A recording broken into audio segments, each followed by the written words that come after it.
ಶಾಸಕ ರಾಜೇಶ್ ನಾಯ್ಕ್ ಉಳಿಪಾಡಿಗುತ್ತು ಅವರ ನೇತೃತ್ವದಲ್ಲಿ ಶಾಸಕರ ಕಚೇರಿಯಲ್ಲಿ ಬಂಟ್ವಾಳ ಪುರಸಭಾ ವ್ಯಾಪ್ತಿಯ ಸಮಗ್ರ ಕುಡಿಯುವ ನೀರಿನ ಯೋಜನೆಯ 2ನೇ ಹಂತದ ಕಾಮಗಾರಿಯ ಪ್ರಗತಿಯ ಕುರಿತು ಅಧಿಕಾರಿಗಳ ಜೊತೆ ಸಭೆ ನಡೆಯಿತು. ಈಗಾಗಲೇ ಬಂಟ್ವಾಳ ಪೇಟೆಯ ಕುಡಿಯುವ ನೀರಿನ ಬಗ್ಗೆ ಸಮಸ್ಯೆಯ ಬಗ್ಗೆ ಸುಮಾರು 2.5-3 ವರ್ಷದ ಹಿಂದೆ ಅದಕ್ಕೆ ಸುಮಾರು ಅಮೃತ ಸ್ಕೀಮಲ್ಲಿ ಒಂದು 40 ಕೋಟಿ ಸ್ಯಾಂಕ್ಷನ್ ಆಗಿತ್ತು. ಆ 40 ಕೋಟಿಯಲ್ಲಿ ಕೆಲಸ ಪ್ರಾರಂಭ ಆಗಿದೆ. ಆದರೆ ಭಾಳಷ್ಟು ಕಡೆ ಗೊಂದಲಗಳಿತ್ತು.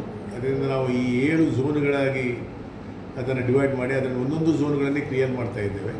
ನಾವು ಈಗಾಗಲೇ 2 ಝೋನ್ ಕಂಪ್ಲೀಟ್ ಆಗಿ ನಾಳೆ 30ಕ್ಕೆ 3ನೇ ಝೋನ್ ಕೂಡ ಕಂಪ್ಲೀಟ್ ಆಗ್ತದೆ. ಪ್ರತಿಯೊಬ್ಬರ ಮನೆಯ ಪ್ರಾಬ್ಲಮ್ 24/7 365 ಡೇಸ್ ನೀರು ಕೊಡುವಂಥ ವ್ಯವಸ್ಥೆಗಳನ್ನು ನಾವು ಮಾಡ್ತಾ ಇದ್ದೇವೆ.